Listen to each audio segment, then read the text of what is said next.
Welcome, everybody. This webinar is one of a series of webinars that Scrum Alliance is hosting about various aspects of the Create Economy and the Learning Consortium. We are holding these monthly, in principle, on the third Wednesday of each month at this time, 11 a.m. Eastern, although this month it is on a Tuesday. Our host today is Steve Denning. Steve is a board member of Scrum Alliance. He now writes for Forbes.com and is the author of 8 books. Steve led the core team of the Learning Consortium. Our speaker today is John Hagel. John Hagel is co-chairman of the Deloitte Center for the Edge, which he co-founded in 2007 with John Seely Brown. He co-authored the path-breaking book, The Power of Paul, in 2010, and has written 6 other books. John has lived in Silicon Valley for 35 years, and in addition to founding 2 technology startups, has spent most of his career as a consultant who specializes in the intersection of business strategy and information technology. He is also involved with a number of other famous organizations, including the World Economic Forum, Singularity University, the Santa Fe Institute, and the Aspen Institute. Talk today is on one of the hottest topics in business over the last couple of decades. He'll be telling us about new research on what you need to know about disruption. Now, let's hear from Steve. What is disruption all about, and why is it important? There are a couple of interesting things about disruption, which was popularized by Clayton Christensen in his book, The Innovator's Dilemma, in 1997, even though it was actually described quite well by Peter Drucker in his 1985 book, Innovation and Entrepreneurship. And of course, there's been this really amazing work being done by Deloitte's Center for the Edge. And the earlier work that they call the Big Shift or the Shift Index, or now Shift Happens. And number of aspects of disruption. One is its wide scope. Everywhere you turn, companies are being disrupted by other companies. Many of them by companies in software development practicing Scrum and Agile. That disruption is happening across the map. The second is that even the best managed companies are being killed by disruption. Companies like Kodak and Nokia and Blockbuster disappeared not because of bad management, but because they practiced good management. So Christensen's message was terrifying to business leaders. Just managing well didn't make you safe. Good management, in fact, could be your downfall. And the third is that for most companies that were disrupted, was if they didn't see it coming. It was kind of like falling off a cliff. I mean, here are newspaper ad revenues, which seem to be going along fine, and then suddenly one day, boom, didn't exist anymore. And the fourth element is that companies that are doing the disruption are not immune from disruption themselves. Here in the world of Agile and Scrum, we often see ourselves working for companies that are disrupting incumbents, but even when these companies succeed, they are soon at risk from other potential disruptors. And the final point is that we're seeing multiple patterns of disruption. Initially, it seemed as though there was one common pattern of disruption, as described by Christensen in his book, where disruptive innovators stealthily invaded unattractive market segments without seeming to pose a threat, and then constantly improved their products and ultimately defeated the incumbents almost without the incumbents realizing that they were under threat. More recently, it's being recognized, including by Christensen himself, that disruption is not just one pattern, it's a family of interrelated patterns. And John's work at the Deloitte Center for the Edge fits into this work of looking at more specific patterns that could in the end be more useful than the single big generic pattern. So John, why don't you tell us about this new work in disruption? Hi, Steve. John is having audio issues. I tried to guide him through the pressing #1, and he's not able to connect to audio. Okay. So I'm just going to try to guide him through getting connected again. Okay. So this disruption is an interesting phenomenon. I mean, I think the Christensen's work initially, as I say, suggested that there was a universal pattern, and he focused on the fact that the incumbents were focused on their high-value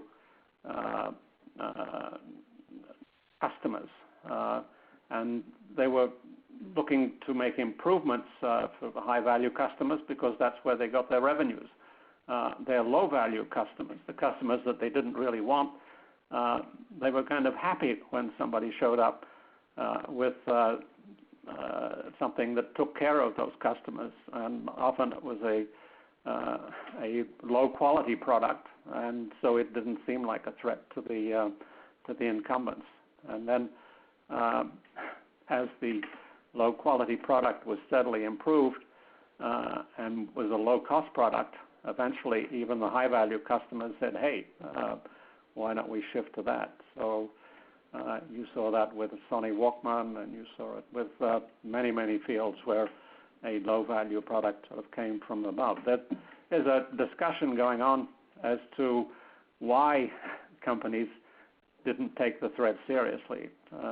Christensen argues that it's because the companies were focused on adding improvements for their existing high-value customers.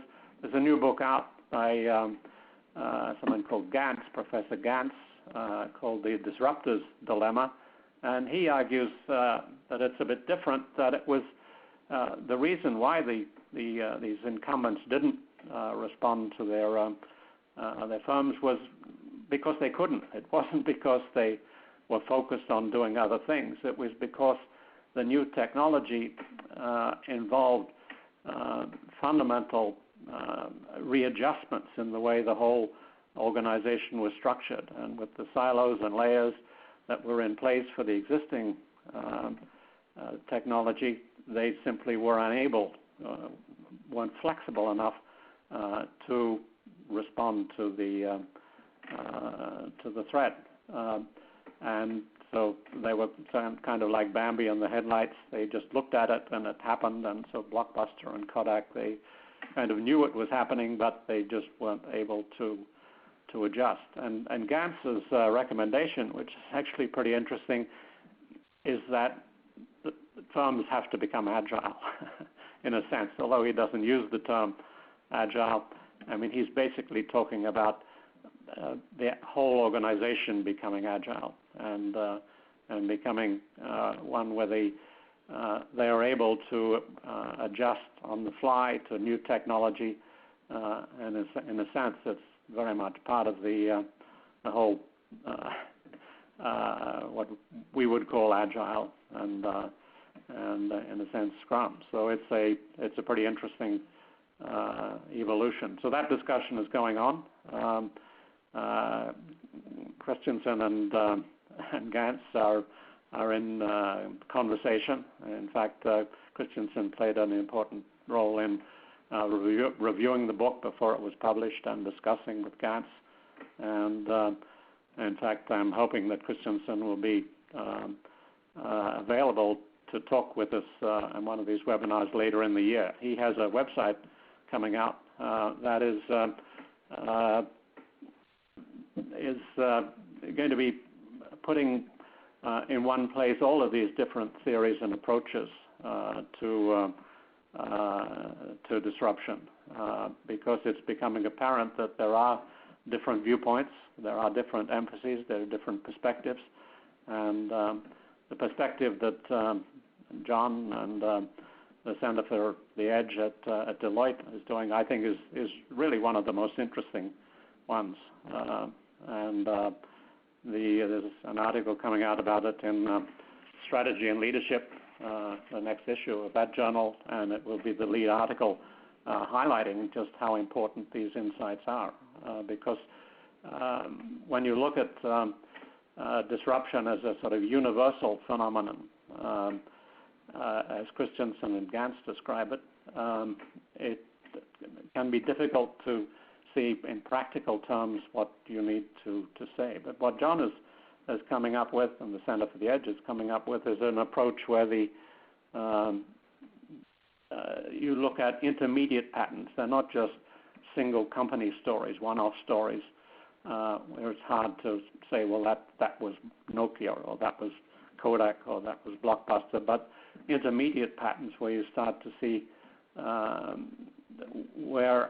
how assets are being used and how they could be used more effectively and how this would lead to different outcomes. And having this portfolio of patents, I've found, is a very useful way of thinking about the threats and opportunities that come from disruption. So Sarah, how are we going with John's audio? We are trying to troubleshoot with the webinar platform. We are so sorry about this. He's not able to connect to audio.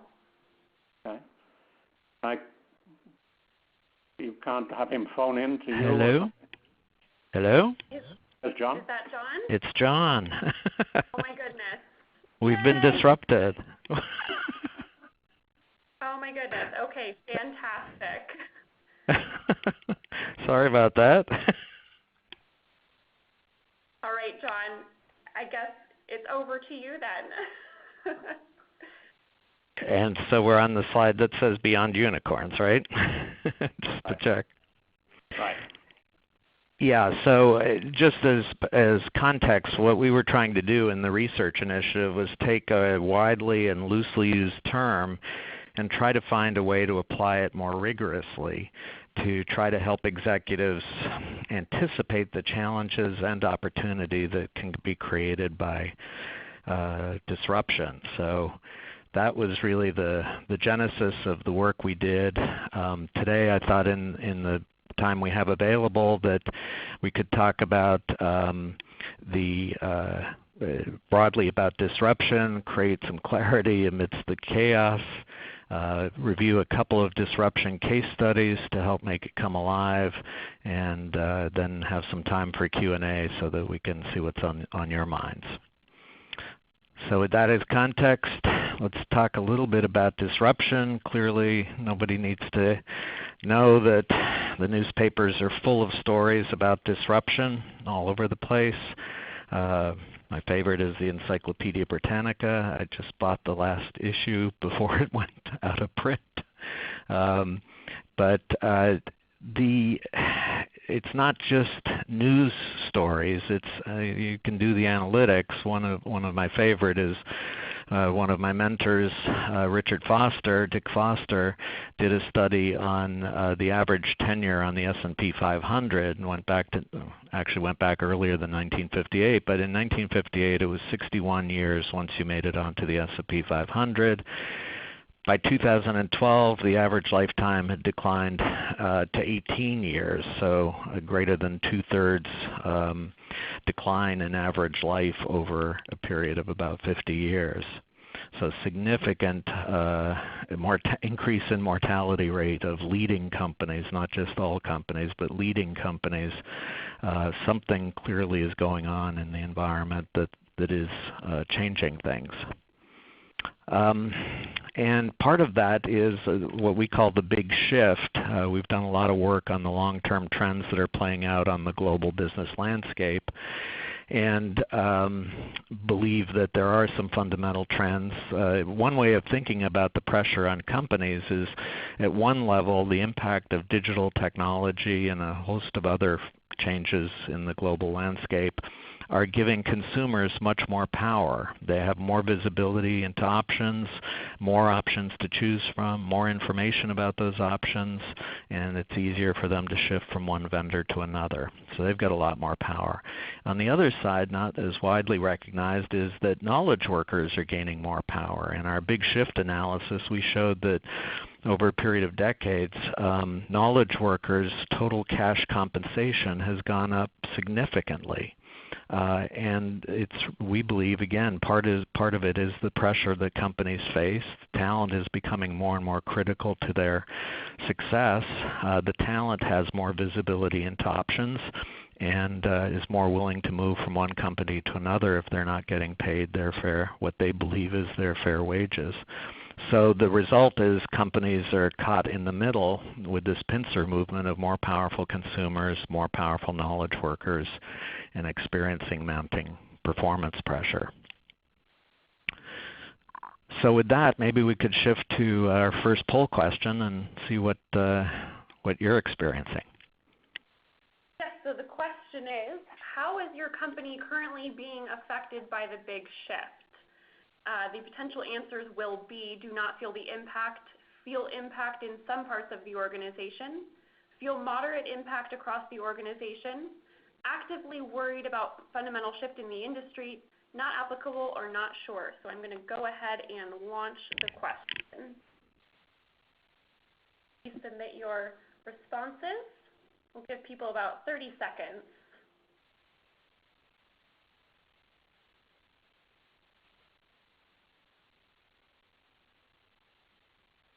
Are coming in. A little over 200 responses, and it's moving pretty fast, so I'm going to keep it open for a little longer.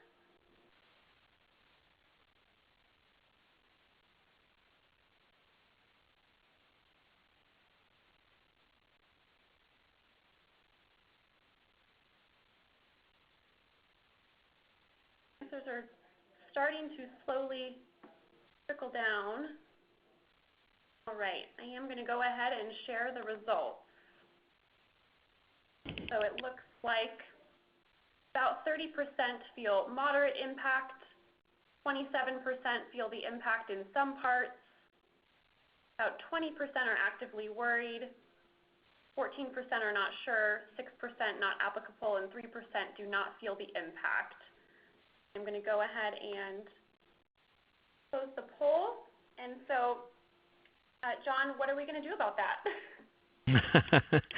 Well, we're going to do a deeper dive around specifically the topic of disruption. Again, there are a lot of forces that are shaping what we call the big shift, but one of the key ones is this notion of disruption. And in that context, I think the first thing that we ought to do, given that that word is used so loosely and so broadly, is at least offer our own definition of disruption. What is it that we would consider to be disruption? This is what drove our research effort. But we take a pretty high bar. Disruption, the way we think about it, doesn't occur unless most of the leading incumbents are displaced. So they have to be moved aside, no longer leaders, by a new approach that's challenging to replicate. The reason for the disruption is it's not just a new approach, but it's something that's very challenging for an incumbent to replicate. And so in that context, I will talk a little more about some of the challenges, but it's typically either an economic challenge. It challenges the fundamental economics of the business that make it very painful in the short term to respond to the disruption. Or it challenges mindsets, mental models that executives have developed over the course of their careers, basic assumptions about what's required for success. And so that is often difficult to change. But as you can see, in our way of thinking about disruption, we're focused on the outcome. What's the result, and why did that result occur? So that's really the focus of the work we did. On the next slide, we wanted to make a distinction because I think there are multiple levels of disruption that one can talk about. I'd say that most of the disruption discourse, if you will, is in that lower level of one-off disruptions. You hear a news story about some attacker that comes into a specific market, successfully unseats the incumbents, and becomes the new leader. And it's a great story. It's a one-off story. No evidence that it's going to ever happen again, either in that market or to any other market, but certainly was a disruption. At the other level, you've got what we would call universal disruptions, and we believe as a result of the big shift that I mentioned, the longer-term forces reshaping the global landscape, there are some universal disruptions that all companies are going to have to confront and face.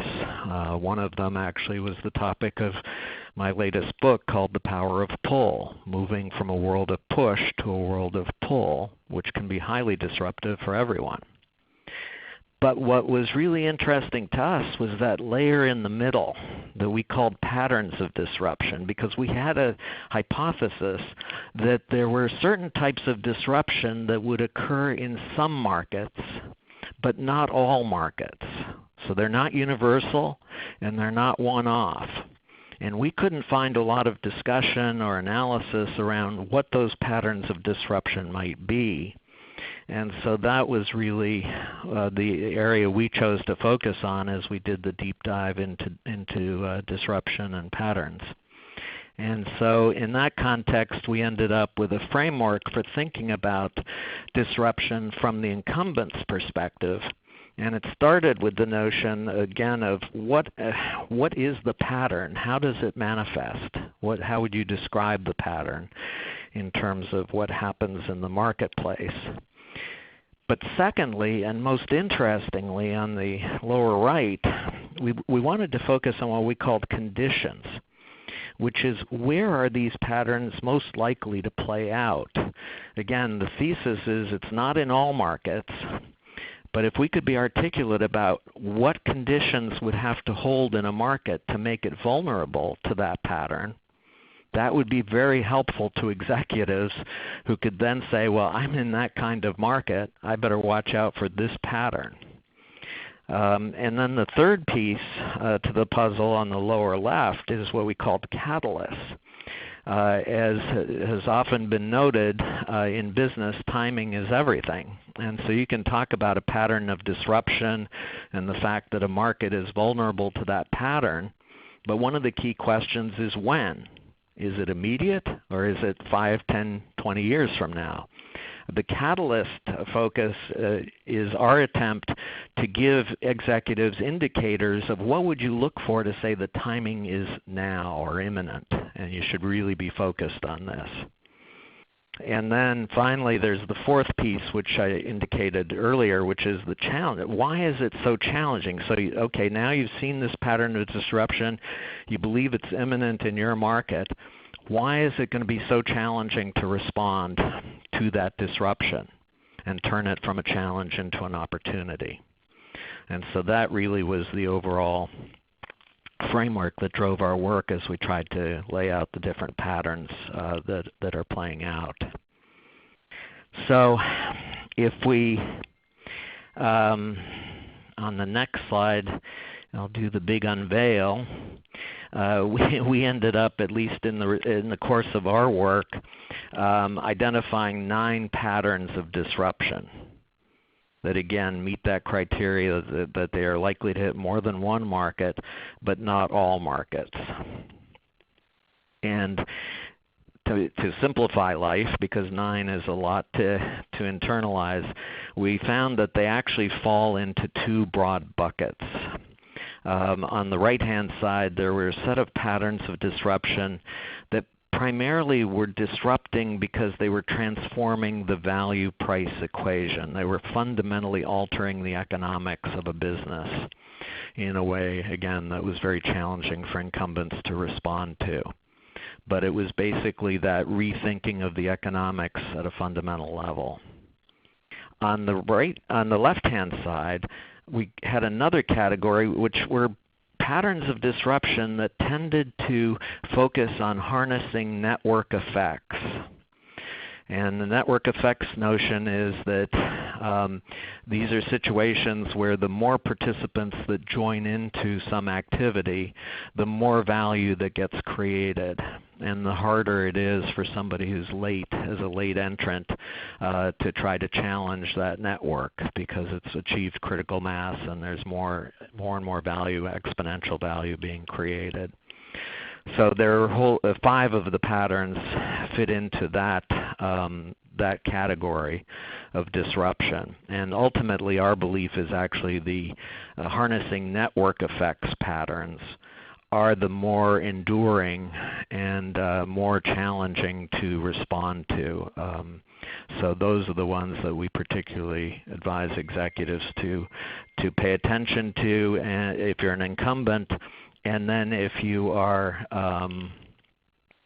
an attacker and looking for a way to disrupt a market, we would say wherever possible, look for a pattern that harnesses network effects, because that will end up giving you much more enduring position in the marketplace.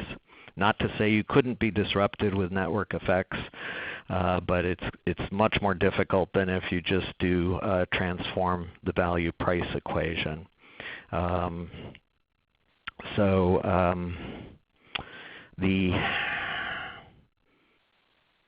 think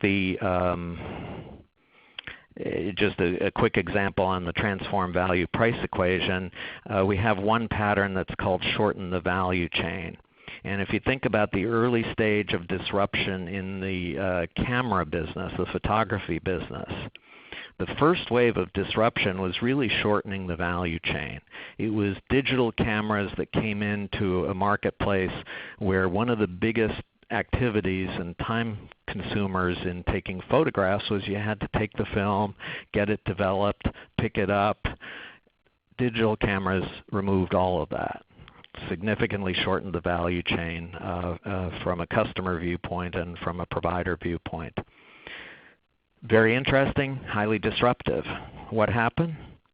Well, then you had a second wave of disruption, another pattern of disruption that came into the game, which we call converging products and services.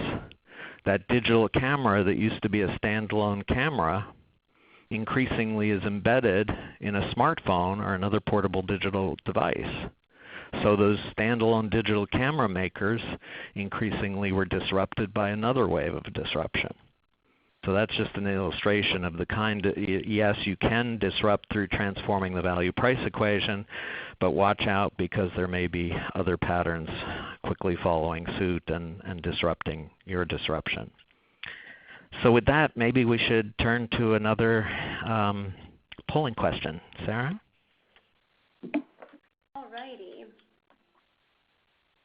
The question will be, does the concept of patterns seem helpful as a way to anticipate disruptions in your industry? The answers will be yes, no, disruption has seemed random in my industry, or not sure. And so I'm going to go ahead and launch the question. Please submit your answers.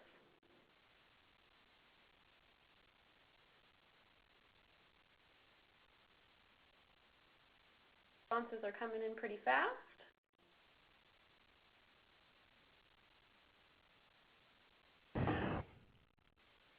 Most are responding yes. Coming in second is not sure. I'll leave it open for a little bit longer.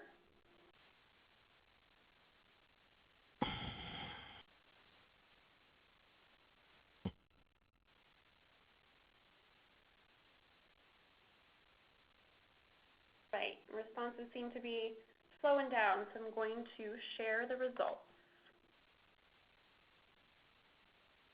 So 54% say yes, 33% about say not sure, and 13% say no.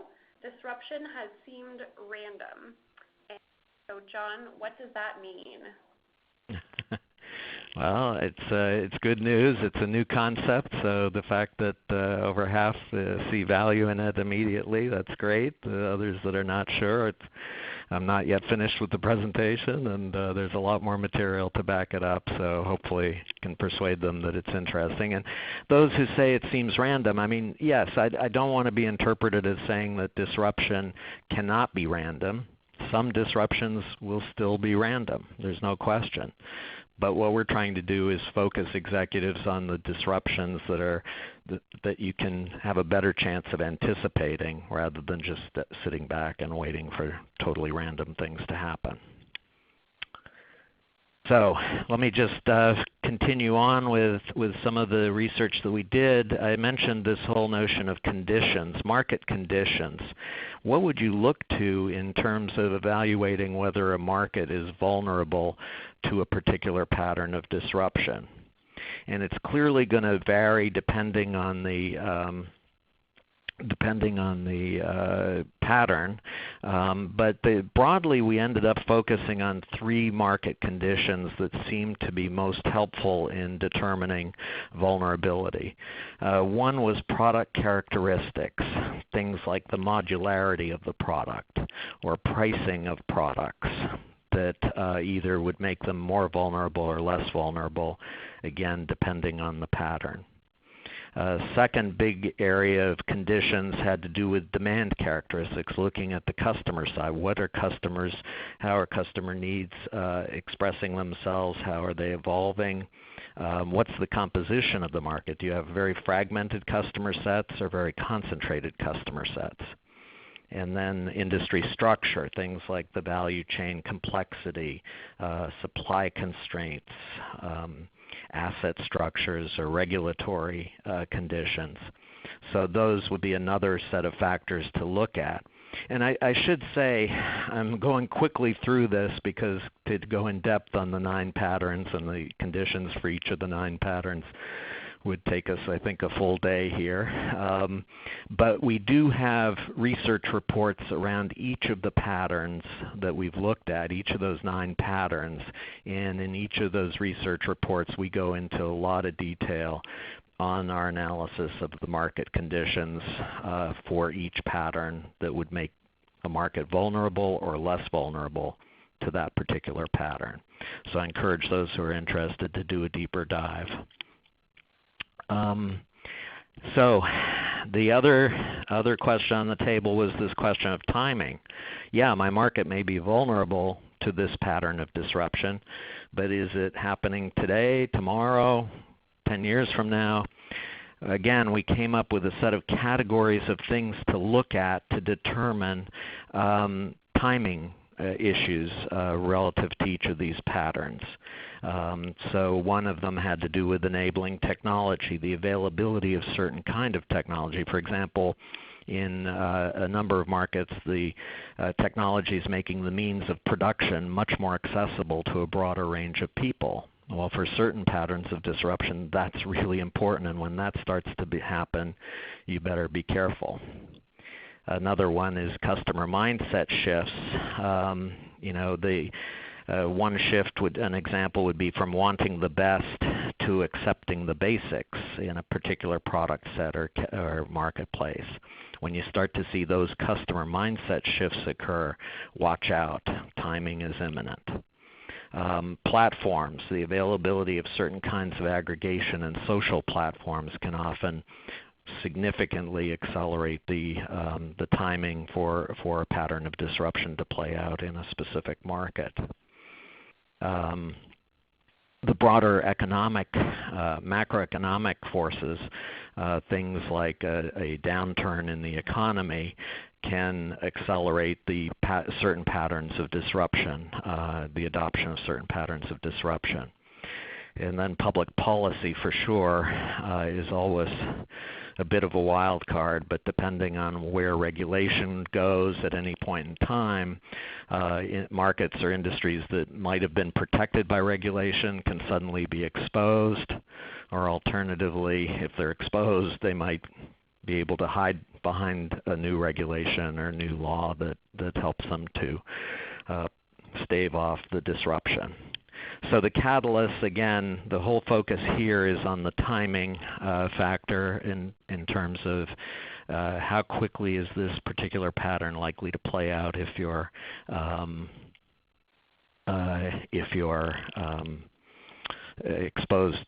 vulnerable to a pattern. The other question that I mentioned briefly was this notion of, so why is it so difficult or challenging for incumbents to respond to a pattern of disruption? And again, the specific answer is going to vary depending on the pattern, but it was a framework that was helpful to us as we analyzed each pattern. We said it turned out there ended up being 3 broad challenges that come out, and good to understand for each pattern what particular challenge is most going to be most difficult. But broadly, as I mentioned, two of the challenges are economic. So in certain patterns of disruption, what you're doing is cannibalizing revenue streams, near-term revenue streams for incumbents.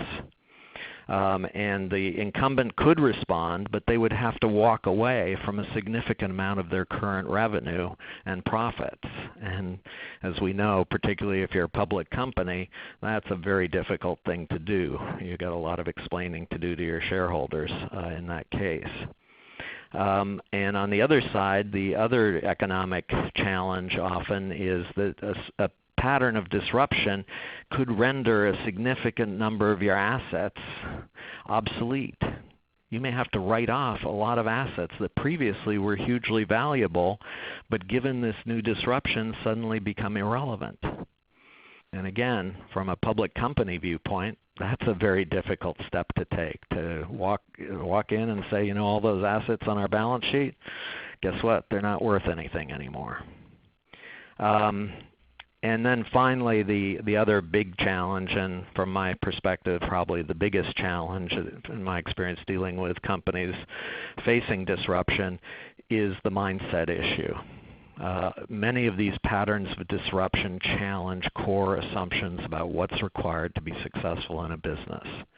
And in order to effectively respond, you have to be willing to challenge yourself in terms of those assumptions and really question them at a basic level. And many executives find that very difficult to do.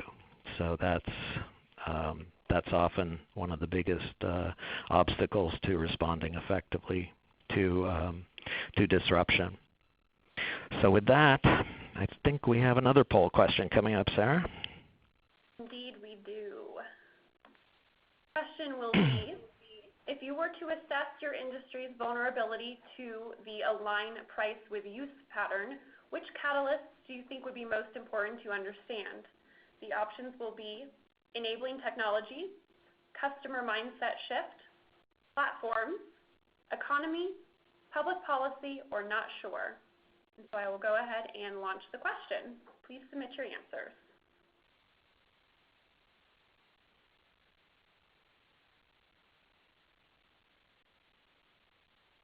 Answers are coming in.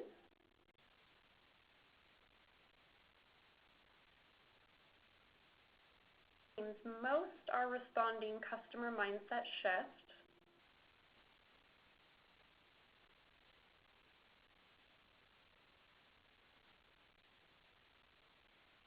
Another few seconds.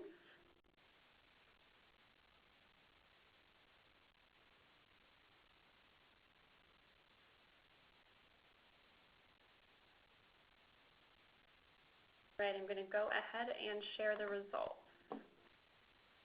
Oh yes, about 50% have responded customer mindset shift, about 20% enabling technology, 10% not sure, 7% public policy, and split about 4 or 5% platforms and economy. So John, what now? Why don't we just do a deeper dive around a couple of case studies on the patterns of disruption, just to give a flavor. Again, I can't go through all 9, but at least it'll give a flavor for the kinds of examples we're using and what the issues are. The first one takes one of the patterns of disruption, which we call turning products into product platforms. And here it's taking something that previously was a standalone product and redefining it as a platform where you invite a lot of third parties to develop variants or specific extensions on top of your core platform. There have been a fair number of examples of this in the digital space playing out. One of the current ones is what Google is doing with Android in terms of taking the whole smartphone and cell phone industry, which previously had vertical stacks of technology. You bought the product, the device, the operating system, the applications all from one player. Apple opened it up with the App Store. Android took it a step further and opened up the device side and said, no, we're just going to provide an operating system, the Android operating system as a core platform. We invite device manufacturers to develop on top of it. We invite application developers to develop on top of it, and there'll be a larger and larger number of variants coming out. They're actually moving even further in that direction with Project Ara, which is inviting third parties to develop specific hardware modules that can be tacked on to a core smartphone device.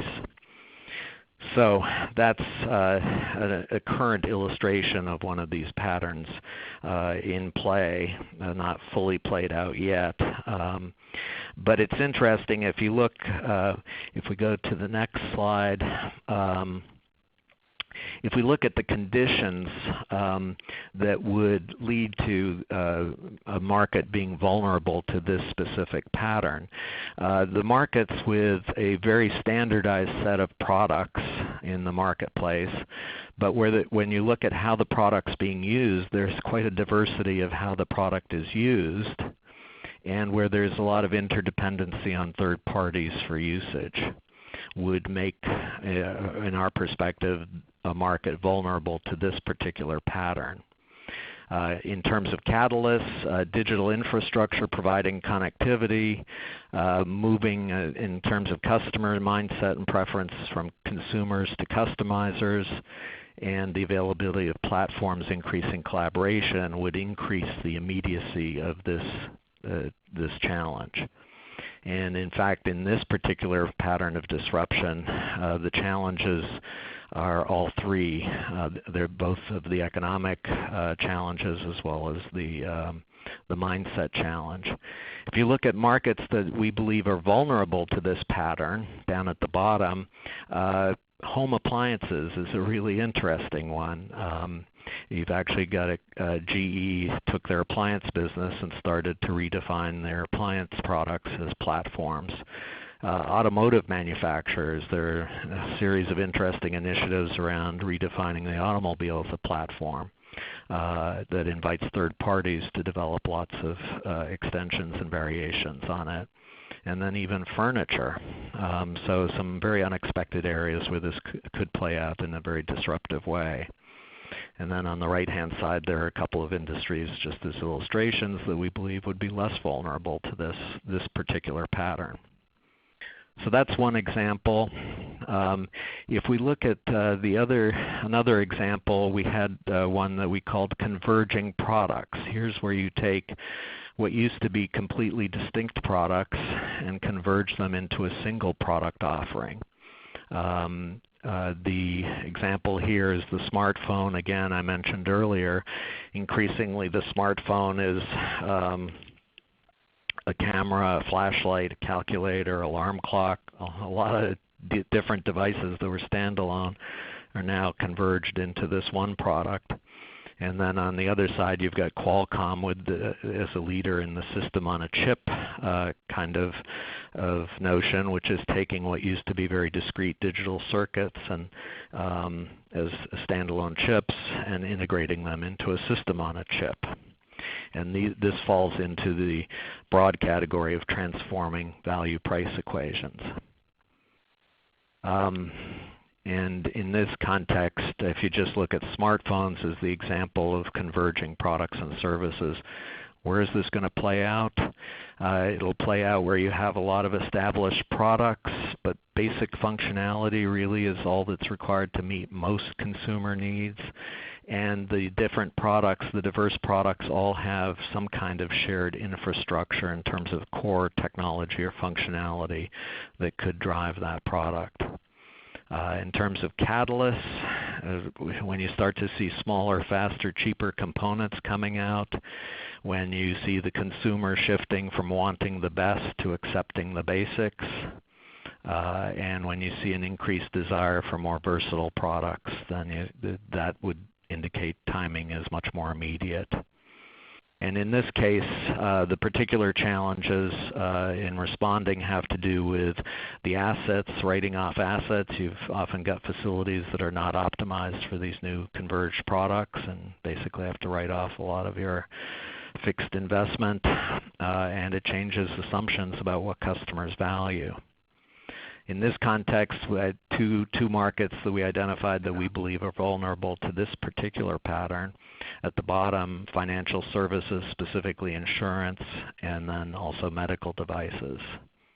And on the other side, less vulnerable, oil and gas providers and chemical product suppliers. So I think we've got another poll question. Yes, we do. All right, the question will be, do you believe your company is at risk of being disrupted? Answers will be, yes, it's already happening. Yes, I've seen some disruption. No, not yet. No, we are the disruptors, or not sure. And here is the question. Please submit your answers.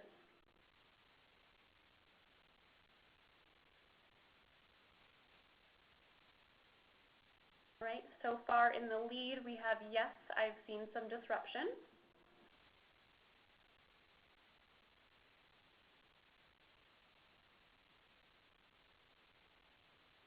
In second so far, it's yes, it's already happening.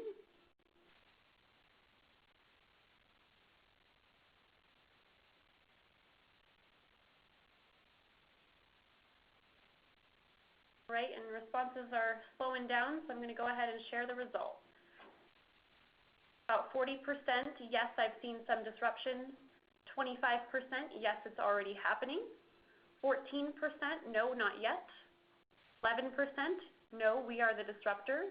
And 8% not sure. And so how do we respond to that, John? Well, it seems to me that a fair number are already seeing the headlights coming at them, and a few are in the lucky position of being the disruptors, but and a few are still waiting. But I'd say it certainly confirms that there's a fair amount of disruption already in play in the marketplace. If I can just go to a final piece on so what we're doing here is identifying who's vulnerable to which patterns, and again, that's from an incumbent perspective. But the question for the incumbents is, okay, so now what do you do? First of all, we think it's important to be able to anticipate, so look ahead and be able to see what's coming before it hits you, but that's really only part of the answer. You've got to ultimately, you have a set of options that are available, and this is actually something that we're exploring in our current research for each pattern. What's the most effective response if you're an incumbent? Obviously one is just to surrender and exit the business. The second one is to actually become the disruption yourself, become the disruptor. Third is to find a way to undermine the disruptor, find a weak spot or vulnerability that the disruptor has and go for that. And then a fourth option is to contain the disruption in some way. Yes, it will hit some part of my market, but I can build protection around that particular piece of the market. So that's really the broad, very high level view of the potential responses, more detail to come.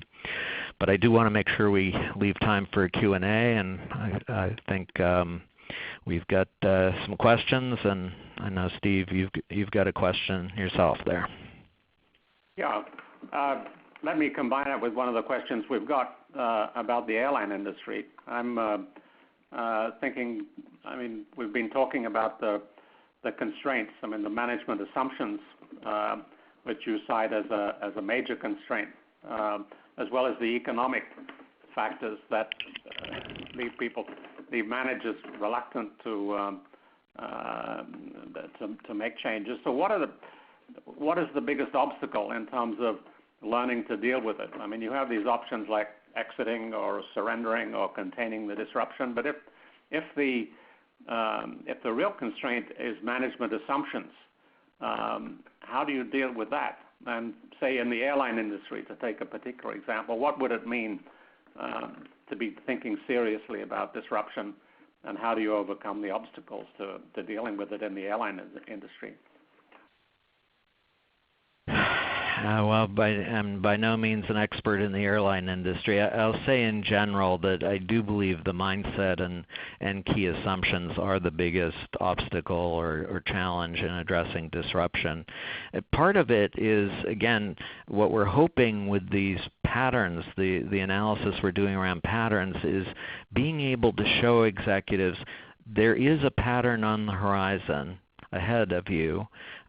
It has played out in some markets already, so we can point to where and how it disrupted some other markets, which gives more credibility and hopefully will be a catalyst to getting the executives of the incumbents that are yet to be hit with more willingness to challenge some of those assumptions than if you're just sitting there saying, challenge all your assumptions, don't take anything for granted. The more you can give examples of where this has played out and what kind of impact it had and why, we believe the more effective you can be in getting executives over that hurdle of just taking what drove them to success as something that's cast in stone. So I think, and the other big issue from our perspective is just the inevitable pressure. As I mentioned earlier, part of the big shift is mounting performance pressure on all of us, and the result increasingly is executives get more and more short-term in their view of the world. It's only about what's happening this minute versus what might happen a year from now or even 2 years from now. So that's another challenge, is getting them to pull back and say, wait a minute, if all we do is focus on today, we are going to be vulnerable to something that's on the horizon. And that's, again, part of our goal with the patterns of disruption, is to pull them out a bit and have them at least spend a little bit of time exploring that horizon. Great. Thank you, John, so much. We do have time for some more questions, so let's get right to them. Question from John. If an organization has a traditional business approach and they attempt to become agile, won't the historical corporate culture inhibit the ability to change? For sure. I mean, one of the broader shifts that we've described in the big shift is the notion of moving from a culture and model of what we call scalable efficiency, which is very tightly specified. Everything is tightly specified, and the intent is to make it highly predictable, to a culture and model of what we call scalable learning, which is encouraging everyone throughout the organization to continually try to push to the next level of performance and be extremely agile, and not even just waiting for something to happen to respond to, but anticipating and going to the next level just because it's there.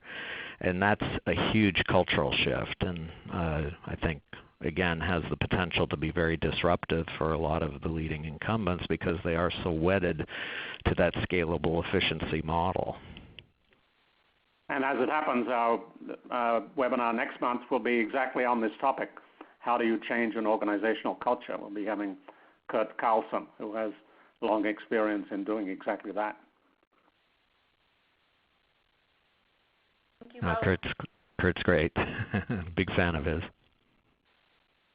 All right, next question. What concerns, if any, do you have regarding pattern prediction lending to a degree of innovation stagnation and sustained rigidity? Oh God, my fear, yes, and we've been very explicit from the start. Number one, that we came up with 9 patterns. We are in no way asserting there are only 9. In fact, we extend an open invitation to others to identify other patterns that we haven't even thought about. And then I think also it's this notion of saying disruption can happen at many levels. There are the one-off disruptions. It's not just patterns of disruption. There will be one-off disruptions, and you have to be constantly alert to the unique context and conditions of your market to figure out whether you have exposure on that level. And then, of course, there's the universal disruptions that we believe everybody's going to have to wrestle with, and will unseat a lot of the incumbents because they are so challenging. So, strong caution that we are in no way trying to assert this is the end. There are only 9, and these are the 9. Great, thank you. Another interesting question regarding oil and gas. How is oil and gas more resistant when we have all the chaos in the oil and gas industry? Oil prices are hitting bottom. Oil and gas companies are struggling, experiencing mass layoffs, changing oil and gas workforce, and making fundamental change to the state finances when state depends on oil and gas revenues. So again, how is that industry more resistant? Well, to be very clear, we weren't saying it's resistant in general. We were saying it was resistant to that particular pattern of disruption. Yes, I mean, from our perspective, every industry at some level is going to have to wrestle with significant disruptions and challenges. The questions are which kinds of disruptions are most prominent in that particular market or industry.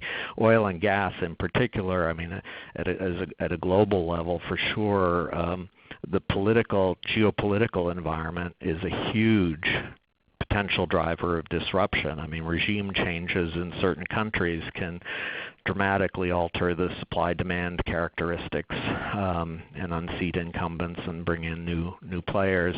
And then, of course, you have the whole alternative energy technology arena, which is increasingly working to replace fossil fuels with more carbon-efficient energy forms. And so there are a lot of challenges for the oil and gas industry. We're focused on that one particular pattern when we said they were resistant to that pattern.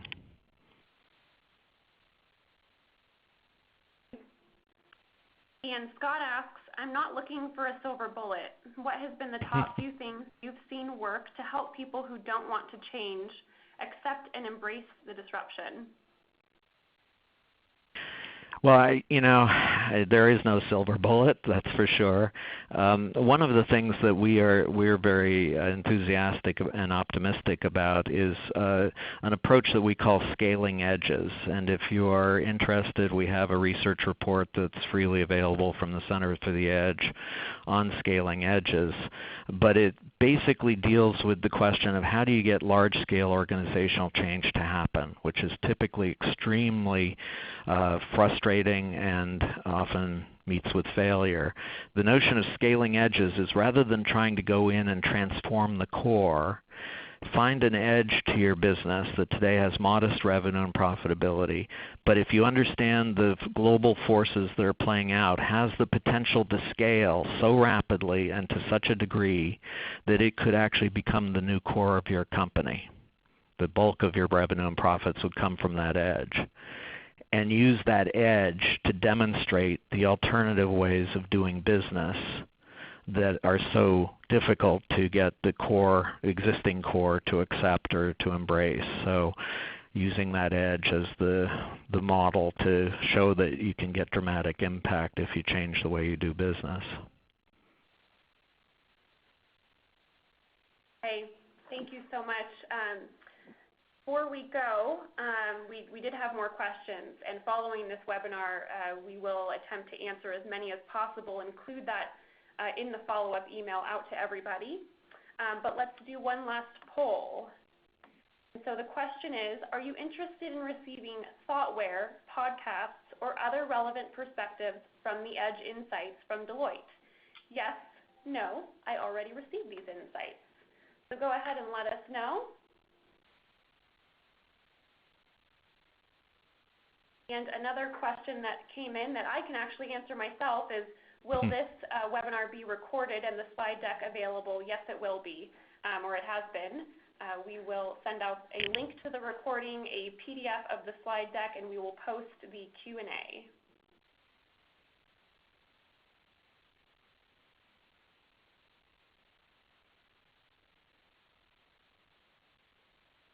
John has also so graciously shared his email address. You can contact him, jhagel@deloitte.com. You can follow him on Twitter @jhagel. Also connect with him on LinkedIn, linkedin.com/in/jhagel. All right. Thank you everyone so much for letting us know if you would like to receive some additional information. Thank you all for coming today, for participating in this webinar. We're very excited about this new chapter that we are opening in the Scrum Alliance and would like you to be involved. Please contact us at learningconsortium@scrumalliance.org. The next webinar in this series will be on Monday, May 23rd at 11 a.m. Eastern with Kurt Carlson, former CEO of SRI, the Stanford Research Institute, which was the inventor of Siri, the administrative assistant in your iPhone. He will talk about one of the biggest challenges in management, namely how to change an organizational culture. What's interesting is that the front cover of Harvard Business Review declares in big, bold red letters, you can't fix an organization's culture. Kurt will explain to us why that is plain, flat, dead wrong. He will show us how you can fix an organizational culture. Again, Monday, May 23rd at 11 a.m. Eastern. That is a shift from our normal time. You will find on the Scrum Alliance website the video of all previous presentations of the Learning Consortium. And again, in the next few days, you'll receive a follow-up email from us with this presentation and recording. Thank you again for coming today. And again, you can contact Learning Consortium at scrumalliance.org for more information on the Learning Consortium. Thank you, Steve and John, so much. Everyone have a great day. Thank you. Thanks, Sarah.